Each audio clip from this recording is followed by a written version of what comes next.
नमस्कार दोस्तों, हमारे YouTube चैनल सैनिमल क्लासेस फॉर उत्तराखंड में आप सभी का हार्दिक स्वागत है। दोस्तों, ये चल रही है हमारी उत्तराखंड पुलिस रिटन एग्जाम के लिए विशेष सीरीज और इस सीरीज में हम प्रत्येक दिन उत्तराखंड सामान्य अध्ययन और हिंदी से संबंधित 100 महत्वपूर्ण प्रश्नों पर चर्चा करते हैं। तो आइए प्रारंभ करते हैं। आज का पहला प्रश्न है हमारा कि उत्तराखंड जन आंदोलन की शुरुआत पौड़ी गढ़वाल से कब हुई। तो उत्तराखंड हमारा जो जन आंदोलन था तो इसकी शुरुआत पौड़ी गढ़वाल से होती है 2 अगस्त 1994 को। तो उत्तराखंड का जन आंदोलन 2 अगस्त 1994 को प्रारंभ होता है पौड़ी गढ़वाल से। अगला प्रश्न है कि उत्तरांचल नाम परिवर्तन विधेयक 2006 संसद द्वारा पारित हुआ। तो उत्तरांचल का नाम उत्तराखंड कर दिया गया। तो ये जो नाम परिवर्तन विधेयक 2006 था इसे संसद के द्वारा 21 दिसंबर 2006 को पारित किया गया और इसके बाद 1 जनवरी 2007 से यह नाम परिवर्तन था इसकी अधिसूचना लागू हुई। तो यानी उत्तरांचल की जगह उत्तराखंड नाम रखा गया। अगला प्रश्न है कि छोटे जल क्षेत्र जिसका उपयोग चरवाहे व एवं मवेशी करते हैं तो उसे क्या कहा जाता है। तो छोटे जल क्षेत्र जिसका उपयोग चरवाहे एवं मवेशी करते हैं उसको कहते हैं चुपटोला। क्या कहा जाता है? चुपटोला कहा जाता है। अगला प्रश्न है कि अल्मोड़ा के घर घर में पूजे जाने वाला देवता है। तो अल्मोड़ा में घर घर में पूजा जाने वाला देवता है गंगनाथ देवता। कौन सा देवता है? गंगनाथ देवता। अगला प्रश्न है कि 18वीं शताब्दी में केदारनाथ मंदिर का पुनर्निर्माण कराया था। तो 18वीं शताब्दी में केदारनाथ मंदिर जो कि रुद्रप्रयाग में स्थित है तो केदारनाथ मंदिर का पुनर्निर्माण करवाया था रानी अहिल्याबाई होलकर द्वारा। तो रानी अहिल्याबाई होलकर द्वारा 18वीं शताब्दी में केदारनाथ मंदिर का पुनर्निर्माण करवाया गया या पुनरुद्धार करवाया गया। अगला प्रश्न है कि बद्रीनाथ मंदिर का पुजारी होते हैं। तो बद्रीनाथ मंदिर के पुजारी होते हैं रावल और ये शंकराचार्य के वंशज होते हैं और केरल के नंबूदरी संप्रदाय के ब्राह्मण होते हैं। तो बद्रीनाथ मंदिर के पुजारियों को रावल कहा जाता है और ये शंकराचार्य के वंशज होते हैं और केरल के नंबूदरी संप्रदाय के ब्राह्मण होते हैं। अगला प्रश्न है कि यूरोपीय पर्यटक सूर्यकुंड की तुलना करते हैं। यूरोपीय पर्यटक सूर्यकुंड की तुलना करते हैं न्यूजीलैंड के गैसर से।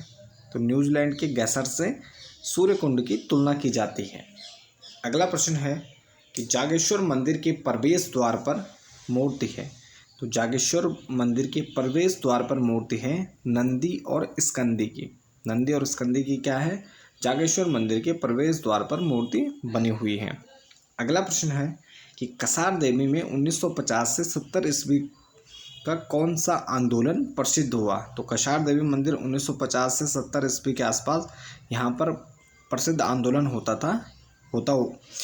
आंदोलन हुआ जिसे हिप्पी आंदोलन के नाम से जाना जाता है। तो हिप्पी आंदोलन का संबंध है कसार देवी से 1950 से 70 ईस्वी के मध्य यह आंदोलन चलाया गया। अगला प्रश्न है कि जाह्नवी नौला स्थित है। तो जाह्नवी नौला कहाँ स्थित है? तो ये स्थित है रावल गांव गंगोली हाट में। तो जाह्नवी नौला स्थित है रावल गांव गंगोली हाट और यह पिथौरागढ़ में है। अगला प्रश्न है कि माणक सिद्ध स्थित है। तो माणक सिद्ध स्थित है बूढ़ी गांव देहरादून में। कहाँ स्थित है? बूढ़ी गांव देहरादून। अगला प्रश्न है कि महासू देवता किन 4 देवताओं का सामूहिक नाम है। तो महासू देवता किन 4 देवताओं का सामूहिक नाम है? तो ये हैं बासिक, पबासिक, बोठा और चल्दा महासू। तो ये 4 देवताओं का सामूहिक नाम है महासू देवता और जौनसारी जनजाति के ये प्रसिद्ध देवता हैं। अगला प्रश्न है कि पौड़ा नृत्य का एक प्रकार है। तो पौड़ा नृत्य एक प्रकार का क्या है? युद्ध गीत नृत्य है। तो पौड़ा नृत्य एक प्रकार का क्या है? युद्ध गीत नृत्य। अगला प्रश्न है कि काशीपुर में बोक्सा लोगों की सबसे बड़ी देवी है। तो काशीपुर में बोक्सा लोगों की सबसे बड़ी देवी है चामुंडा देवी। अगला प्रश्न है कि सर्वाधिक अनुसूचित जनजाति यानी सर्वाधिक एससी जनसंख्या वाले जिले हैं। तो सर्वाधिक अनुसूचित जाति वाले जिले हैं हरिद्वार, उधम सिंह नगर। हरिद्वार और उधम सिंह नगर में क्या है? सर्वाधिक एससी निवास करते हैं। अगला प्रश्न है कि प्रतिशत की दृष्टि से सर्वाधिक अनुसूचित जाति वाला जिला। तो प्रतिशत की दृष्टि से सर्वाधिक अनुसूचित जाति वाला जिला कौन सा है? बागेश्वर। तो ये दोनों आपको ध्यान रखने हैं कि सर्वाधिक अनुसूचित जाति जनसंख्या वाले जिले हैं हरिद्वार और उसके बाद है उधम सिंह नगर। और अगर प्रतिशत की बात आएगी तो प्रतिशत में बागेश्वर क्या है? सबसे ऊपर है। तो प्रतिशत की दृष्टि से सर्वाधिक अनुसूचित जाति वाला जिला है बागेश्वर। अगला प्रश्न है कि सर्वाधिक अनुसूचित जाति साक्षरता वाला जिला। तो सर्वाधिक अनुसूचित जाति साक्षरता वाला जिला कौन सा है? तो ये है नैनीताल। अगला प्रश्न है कि व्रीहिताल, सुखताल और झलताल, व्रीहिताल, सुखताल और झलताल कहाँ स्थित हैं? तो ये तीनों ताल स्थित हैं चमोली जनपद में। व्रीहिताल, सुखताल और झलताल कहाँ स्थित हैं? तो ये स्थित हैं चमोली जनपद में। अगला प्रश्न है शूटिंग बुग्याल कहाँ स्थित है? तो शूटिंग बुग्याल कहाँ स्थित है? तो ये भी चमोली जिले में स्थित बुग्याल है। अगला प्रश्न है कि माणा में बद्रीनाथ कपाट के बंद होने से कुछ दिन पहले लगता है। तो माणा में बद्रीनाथ कपाट के बंद होने से कुछ दिन पहले क्या लगता है? गुराऊं मेला लगता है। यहाँ पर से गुराऊं मेला के नाम से जाना जाता है। अगला प्रश्न है तोपगढ़, बदानगढ़, लोहाबागढ़ और दसोलीगढ़, तो ये सभी गढ़ कहाँ स्थित हैं? तोपगढ़, बदानगढ़, लोहाबागढ़ और दसोलीगढ़ ये सभी स्थित हैं चमोली जनपद में। कहाँ स्थित हैं? ये सभी स्थित हैं चमोली जनपद में। अगला प्रश्न है कि मैसे जलप्रपात कहाँ स्थित है? तो मैसे जलप्रपात स्थित है मसूरी के पास है और ये कहाँ आते हैं? देहरादून में। अगला प्रश्न है कि देहरादून में जिप्सम पाया जाता है। तो देहरादून में जिप्सम पाया जाता है धपीला या धपोला क्षेत्र में। अगला प्रश्न है कि एफआरआई में स्थित वानिकी संग्रहालय के कितने अनुभाग हैं? तो एफआरआई में स्थित वानिकी संग्रहालय के अनुभाग हैं 6। तो कितने अनुभाग हैं इसके? 6 अनुभाग हैं। अगला प्रश्न है कि देहरादून के जौनसार भाबर क्षेत्र में लगने वाला मेला है। तो देहरादून के जौनसार भाबर में लगने वाला मेला है गनियात मेला। क्या है? गनियात मेला। अगला प्रश्न है कि भारतीय पुरातत्व सर्वेक्षण विभाग स्थित है। तो भारतीय पुरातत्व सर्वेक्षण विभाग स्थित है देहरादून में 2003 से। अगला प्रश्न है कि आईएमए में खेतरपाल ऑडिटोरियम का निर्माण कब हुआ? तो आईएमए में खेतरपाल ऑडिटोरियम का निर्माण किया गया 1982 ईस्वी में। तो आईएमए में खेतरपाल या क्षेत्रपाल ऑडिटोरियम का निर्माण हुआ 1982। अगला प्रश्न है कि चिलमरी नेक चोटी स्थित है। चिलमरी नेक चोटी स्थित है चकराता, देहरादून में। कहाँ स्थित है? चकराता, देहरादून। अगला प्रश्न है कि प्लास्टिक से डीजल बनाने वाला देश का पहला संयंत्र का उद्घाटन किया गया। तो प्लास्टिक से डीजल बनाने वाले देश के पहले संयंत्र का उद्घाटन किया गया 2019 में देहरादून में। अगला प्रश्न है कि गोरखा काल में हरिद्वार मुख्य केंद्र था। तो गोरखा काल में हरिद्वार क्या था? दासों की खरीद बिक्री का क्या था? मुख्य केंद्र था हरिद्वार। अगला प्रश्न है कि दिव्य सरोवर नामक ताल स्थित है। तो दिव्य सरोवर नामक ताल कहाँ स्थित है? तो दिव्य सरोवर नामक ताल है हरिद्वार के बिल्ब शिखर पर। कहाँ स्थित है दिव्य सरोवर? हरिद्वार के बिल्ब शिखर पर स्थित है दिव्य सरोवर।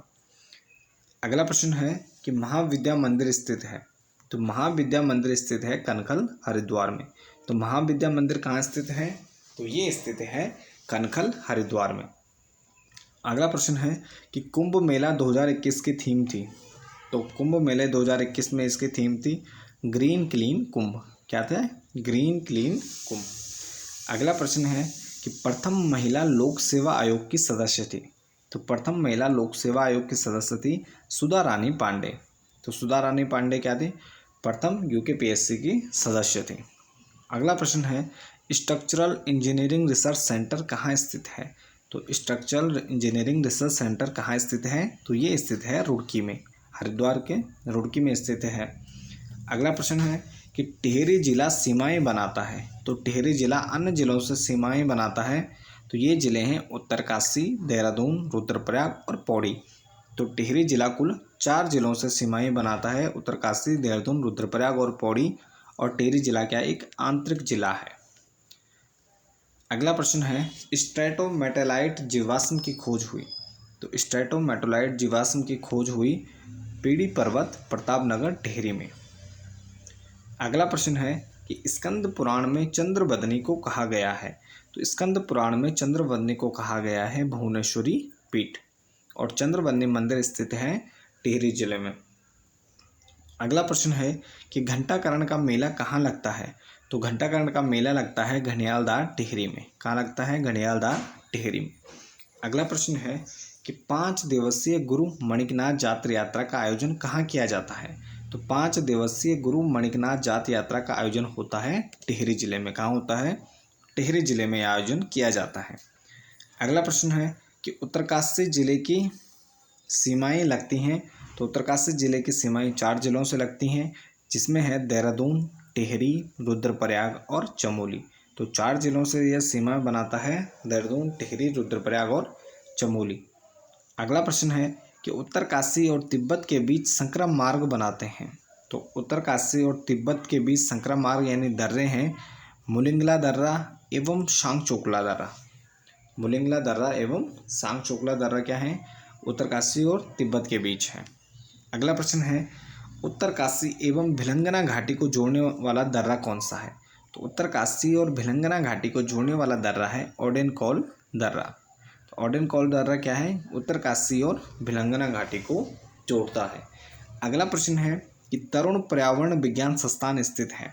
तो तरुण पर्यावरण विज्ञान संस्थान कहाँ स्थित है? तो ये स्थित है डुंडा, उत्तरकाशी में। तरुण पर्यावरण विज्ञान संस्थान डुंडा, उत्तरकाशी।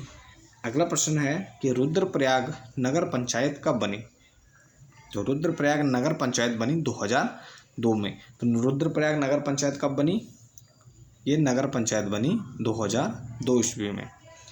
अगला प्रश्न है कि सुकदी ताल स्थित है। तो सुकदी ताल कहाँ स्थित है? ये स्थित है रुद्रप्रयाग में। कहाँ स्थित है? रुद्रप्रयाग। अगला प्रश्न है पटागणिया पर्यटन विकास मेला। तो पटागणिया पर्यटन विकास मेला ये कहाँ लगता है? तो ये लगता है रुद्रप्रयाग में। अगला प्रश्न है कि चंद्रवदनी मंदिर में पशु बलि प्रथा खत्म करने का श्रेय किसे जाता है? तो चंद्रवदनी मंदिर में पशु बलि प्रथा खत्म करने का श्रेय जाता है स्वामी मनमथन को 1989 ईस्वी में। तो स्वामी मनमथन को श्रेय जाता है चंद्रवदनी मंदिर में पशु बलि प्रथा खत्म करने का श्रेय। अगला प्रश्न है कि त्रिशूल पर्वत की ऊंचाई कितनी है? तो त्रिशूल पर्वत की ऊंचाई है 7756 और यह स्थित है चमोली में। अगला प्रश्न है कि दिखनौरी प्रथा यानी सगाई की परंपरा पाई जाती है। तो दिखनौरी प्रथा की परंपरा पाई जाती है थारू जनजाति में। किसमें पाई जाती है? थारू जनजाति में यह परंपरा पाई जाती है दिखनौरी प्रथा। अगला प्रश्न है कि जीडीपी में सबसे अधिक योगदान देने वाला राज्य है। तो जीडीपी में सबसे अधिक योगदान देने वाला राज्य कौन सा है? तो ये है महाराष्ट्र। तो ये 50% हमारे उत्तराखंड के थे। तो इसके बाद है सामान्य अध्ययन से संबंधित 23 प्रश्न। तो इसमें पहला प्रश्न है जीडीपी में सर्वाधिक योगदान देने वाला राज्य कौन सा है? महाराष्ट्र। अगला प्रश्न है कि वित्त आयोग के प्रथम अध्यक्ष थे। तो वित्त आयोग के प्रथम अध्यक्ष कौन थे? तो इसके अध्यक्ष रहते हैं केसी नियोगी। अगला प्रश्न है कि राष्ट्रीय आय में सबसे अधिक योगदान किस क्षेत्र का होता है? तो राष्ट्रीय आय में सबसे अधिक योगदान होता है सेवा क्षेत्र का। किसका होता है? तो सेवा क्षेत्र का योगदान होता है सबसे अधिक। अगला प्रश्न है कि प्राथमिक क्षेत्र का संबंध किससे है? तो प्राथमिक क्षेत्र का संबंध है कृषि से। अगला प्रश्न है कि द्वितीय क्षेत्र का संबंध है। तो द्वितीय क्षेत्र का संबंध है विनिर्माण से। किससे है? विनिर्माण से है द्वितीय क्षेत्र का संबंध। अगला प्रश्न है कि भारत में बेरोजगारी के आंकड़े कौन तैयार करता है? तो भारत में बेरोजगारी के आंकड़े तैयार करता है NSSO। तो NSSO क्या करता है? भारत में बेरोजगारी के आंकड़े तैयार करता है। अगला प्रश्न है कि NSSO का नाम कब दिया गया? तो NSSO का नाम कब दिया गया यानी उसमें O कब जोड़ा गया? तो ये 1970 में। अगला प्रश्न है कि जवाहर रोजगार योजना किसने प्रारंभ की? तो जवाहर रोजगार योजना प्रारंभ की राजीव गांधी ने। किसने की थी? राजीव गांधी। अगला प्रश्न है कि भारत के महान्यायवादी की नियुक्ति कौन करता है? तो भारत के महान्यायवादी की नियुक्ति करता है राष्ट्रपति। अगला प्रश्न है कि भारत का राष्ट्रीय नारा क्या है? तो भारत का राष्ट्रीय नारा क्या है? सर्वमेव जयते। तो भारत का राष्ट्रीय नारा क्या है? सर्वमेव जयते। अगला प्रश्न है कि प्रारूप समिति के अध्यक्ष कौन थे? तो प्रारूप समिति के अध्यक्ष कौन थे? तो ये थे भीमराव अंबेडकर जी। तो संविधान सभा की प्रारूप समिति बनी थी, जिसके अध्यक्ष कौन थे? भीमराव अंबेडकर। अगला प्रश्न है कि संविधान के किस भाग में सामाजिक, आर्थिक और न्याय का वर्णन है? तो संविधान के भाग 4 में सामाजिक, आर्थिक और न्याय का वर्णन किया गया है। अगला प्रश्न है कि प्रांतीय संविधान समिति के अध्यक्ष कौन थे? तो प्रांतीय संविधान समिति के अध्यक्ष थे वल्लभ भाई पटेल। अगला प्रश्न है कि गुट निरपेक्ष का प्रथम सम्मेलन कब हुआ? तो गुट निरपेक्ष का प्रथम सम्मेलन हुआ 1961 में। अगला प्रश्न है कि राज्यसभा के 1/3 सदस्य कितने वर्ष में अवकाश ग्रहण करते हैं? तो राज्य के 1/3 सदस्य 2 वर्ष के अंतराल पर क्या करते हैं? अवकाश ग्रहण करते हैं। अगला प्रश्न है उच्च न्यायालय के मुख्य न्यायाधीश की नियुक्ति करते हैं। तो उच्च न्यायालय के मुख्य न्यायाधीश की नियुक्ति कौन करता है? तो ये करता है राष्ट्रपति, राज्यपाल नहीं करता है। ये आपको ध्यान रखना है कि हाई कोर्ट के जो मुख्य न्यायाधीश होते हैं तो उनकी नियुक्ति भी कौन करता है? ये राष्ट्रपति करता है। अगला प्रश्न है कि सुएज नहर का राष्ट्रीयकरण किया गया। तो सुएज नहर का राष्ट्रीयकरण किया कर्नल नासिर ने। किसने किया? कर्नल नासिर। अगला प्रश्न है कि 7 पर्वतों का नगर है। तो 7 पर्वतों का नगर कहा जाता है रोम को। किसे कहा जाता है? रोम को। अगला प्रश्न है कि चंद्र ग्रहण घटित होता है। चंद्र ग्रहण घटित होता है पूर्णिमा को। कब होता है? पूर्णिमा को घटित होता है चंद्र ग्रहण। अगला प्रश्न है कि नाथपा झांकड़ी जल विद्युत परियोजना स्थित है। तो नाथपा झांकड़ी जल विद्युत परियोजना स्थित है हिमाचल प्रदेश। कहाँ स्थित है? हिमाचल प्रदेश। अगला प्रश्न है सिनिकोना वृक्ष मिलते हैं। तो सिनिकोना वृक्ष मिलते हैं विषुवतीय क्षेत्र में। तो इसमें किस में मिलते हैं? विषुवतीय क्षेत्र में मिलते हैं सिनिकोना वृक्ष। अगला प्रश्न है कि ग्रीनविच रेखा गुजरती है। तो ग्रीनविच रेखा गुजरती है यूनाइटेड किंगडम से होकर। अगला प्रश्न है कि पाक जल डमरू मध्य किस राज्य के नज़दीक है? तो पाक जल डमरू मध्य है तमिलनाडु के नज़दीक। तो पाक जल डमरू मध्य किसके नज़दीक है? तमिलनाडु के। और यह श्रीलंका भारत के बीच है। अगला प्रश्न है कि भारत में सर्वप्रथम स्वर्ण सिक्के किसने जारी किए थे? तो भारत में सर्वप्रथम स्वर्ण सिक्के जारी किए हिंद यूनानियों ने। तो हिंद यूनानियों के द्वारा सर्वप्रथम स्वर्ण सिक्के जारी किए गए। अगला प्रश्न है शुद्ध सोने के सिक्के किसने चलाए थे? तो शुद्ध सोने के सिक्के चलाए थे कुषाणों ने। किसने चलाए थे? कुषाणों ने। शुद्ध सोने के सर्वाधिक सिक्के इन्होंने जारी किए। और सर्वाधिक सोने के सिक्के ये गुप्तों ने जारी किए थे। अगला प्रश्न है कि वृहद्रथ किस वंश का अंतिम शासक था? तो वृहद्रथ ये था मौर्य वंश का। तो मौर्य वंश का अंतिम शासक था वृहद्रथ। अगला प्रश्न है कि हरिसेन का इलाहाबाद प्रशस्ति लेख किस शासक की जानकारी देता है? तो हरिसेन का इलाहाबाद प्रशस्ति लेख जानकारी देता है समुद्रगुप्त का। किसकी जानकारी देता है? समुद्रगुप्त की। अगला प्रश्न है कि आयुर्वेद का जनक किसे कहा जाता है? तो आयुर्वेद का जनक कहा जाता है ऋषि चरक को। अगला प्रश्न है कि आना नामक सिक्का किस मुगल शासक द्वारा चलाया गया? तो आना नामक सिक्का चलाया गया ये शाहजहां के द्वारा। और अंतिम प्रश्न है सामान्य अध्ययन का कि उपनिषद किस विषय से संबंधित है? तो उपनिषद संबंधित है दर्शन से। किससे संबंधित है उपनिषद? तो ये दर्शन से संबंधित है। अब इसके बाद हिंदी के 20 महत्वपूर्ण प्रश्न हैं। इसमें पहला प्रश्न हमारा जिनके उच्चारण में जीभ उठकर झटके के साथ नीचे आए तो ऐसे वर्ण क्या कहलाते हैं? तो ऐसे वर्ण कहलाते हैं उच्छिप्त व्यंजन। क्या कहलाते हैं? उच्छिप्त व्यंजन। अगला प्रश्न है तो ये उच्छिप्त व्यंजन कौन कौन से हैं? तो उच्छिप्त व्यंजन है डॉ ढ, यानी जिनमें क्या होता है बिंदी लगी होती है, ये क्या कहलाते हैं? डॉ ढ उच्छिप्त व्यंजन कहलाते हैं। अगला प्रश्न है कि दंतोष्ठ व्यंजन है तो दंतोष्ठ व्यंजन होता है वा। तो वा क्या होता है? दंतोष्ठ व्यंजन होता है दंत प्लस ओष्ठ, यानी दांत और ओष्ठों की सहायता से बोले जाने वाला वर्ण कौन सा है? वो। अगला प्रश्न है किस विराम चिन्ह का प्रयोग सर्वाधिक होता है? तो कॉमा यानी अल्प विराम का प्रयोग क्या होता है? हिंदी में सर्वाधिक होता है। अगला प्रश्न है कि हिंदी में ध्वनियाँ कितने प्रकार की होती हैं। तो हिंदी में ध्वनियाँ 2 प्रकार की होती हैं, स्वर और व्यंजन।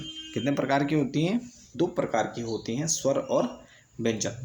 अगला प्रश्न है कि 2 व्यंजन एक साथ मिलते हैं तो क्या कहलाते हैं। जब 2 व्यंजन एक साथ मिलते हैं तो संयुक्त व्यंजन कहलाते हैं। तो क्या कहलाते हैं? संयुक्त व्यंजन, जैसे अक्षा, तर्रा, ज्ञा और स्रा। ये क्या है? सभी संयुक्त व्यंजन हैं। अगला प्रश्न है कि किताब घर कैसा शब्द है। किताब घर है संकर शब्द। संकर शब्द यानी 2 अलग अलग भाषाओं से बने हुए शब्द क्या कहलाते हैं? संकर शब्द कहलाते हैं। अगला प्रश्न है कि अद उपसर्ग संबंधित है। तो अद उपसर्ग लगा हुआ है, ये हिंदी का उपसर्ग है। अद उपसर्ग किससे संबंधित है? तो ये हिंदी से संबंधित उपसर्ग है अद। अगला प्रश्न है कि अनु उपसर्ग का अर्थ है। तो अनु का होता है अर्थ बाद में या पीछे या साथ। तो अनु का उपसर्ग का अर्थ क्या होता है? बाद में या उसके पीछे या साथ। अगला प्रश्न है कि उपसर्ग के अन्य नाम हैं। तो उपसर्ग के अन्य नाम कौन कौन से हैं? तो ये हैं आदि प्रत्यय, व्युत्पत्ति मूलक प्रत्यय, रचनात्मक प्रत्यय। इसमें प्रत्यय आएगा कि प्रत्यय के अन्य नाम आदि प्रत्यय, व्युत्पत्ति मूलक प्रत्यय और रचनात्मक प्रत्यय। अगला प्रश्न है कि प्रधानमंत्री पधार रहे हैं में लिंग है। तो प्रधानमंत्री पधार रहे हैं, इसमें क्या हो जाएगा? उभय लिंग। अगला प्रश्न है कि कुटिया शब्द में लिंग है। तो कुटिया क्या है? कुटिया शब्द क्या है? एक स्त्रीलिंग है। अगला प्रश्न है कि गौ शब्द का बहुवचन है। तो गौ शब्द का बहुवचन क्या होंगे? गौएं। तो गौ शब्द का बहुवचन क्या हो जाएगा? गौएं। अगला प्रश्न है सो है। सो क्या है? एक संबंधवाचक शब्द है। जो आएगा सो जाएगा। तो ये सो क्या है? एक संबंधवाचक शब्द है। अगला प्रश्न है वह अगले साल आएगा। तो वह अगले साल आएगा वाक्य में कारक है। तो इसमें कौन सा कारक है? अधिकरण। अगला प्रश्न है वह बहुत अच्छा लड़का है में वह कौन सा सर्वनाम है? तो वह सर्वनाम है। इसमें क्या है? निश्चयवाचक सर्वनाम है कि वह बहुत अच्छा लड़का है। तो इसमें क्या है? निश्चयवाचक सर्वनाम। अगला प्रश्न है कि पेड़ से पत्ता गिरा में पेड़ से में कौन सा कारक है? तो पेड़ से पत्ता गिरा है, तो इसमें कारक है अपादान कारक। अलग होने का भाव है, तो यहाँ पे क्या हो जाएगा? अपादान कारक हो जाएगा। अगला प्रश्न है कि राजद्रोह में कौन सा समास है? तो राजद्रोह में समास है तत्पुरुष। कौन सा समास है? तत्पुरुष समास है राजद्रोह में। अगला प्रश्न है देव जो मानव है में किस समास का उदाहरण है? देव जो मानव है, तो ये कौन सा समास है? तो ये है कर्मधारय। कौन सा समास है? तो ये कर्मधारय समास है। और आज का हमारा अंतिम प्रश्न है कि तेजस्वी का विलोम है। तो तेजस्वी का विलोम क्या हो जाएगा? निस्तेज। तेजस्वी का विलोम शब्द क्या हो जाएगा? निस्तेज हो जाएगा। तो ये थे हमारे आज के 100 महत्वपूर्ण प्रश्न। तो इसके साथ ही इस वीडियो को यहीं पर समाप्त करते हैं। बाकी बने रहे आप चैनल के साथ। धन्यवाद।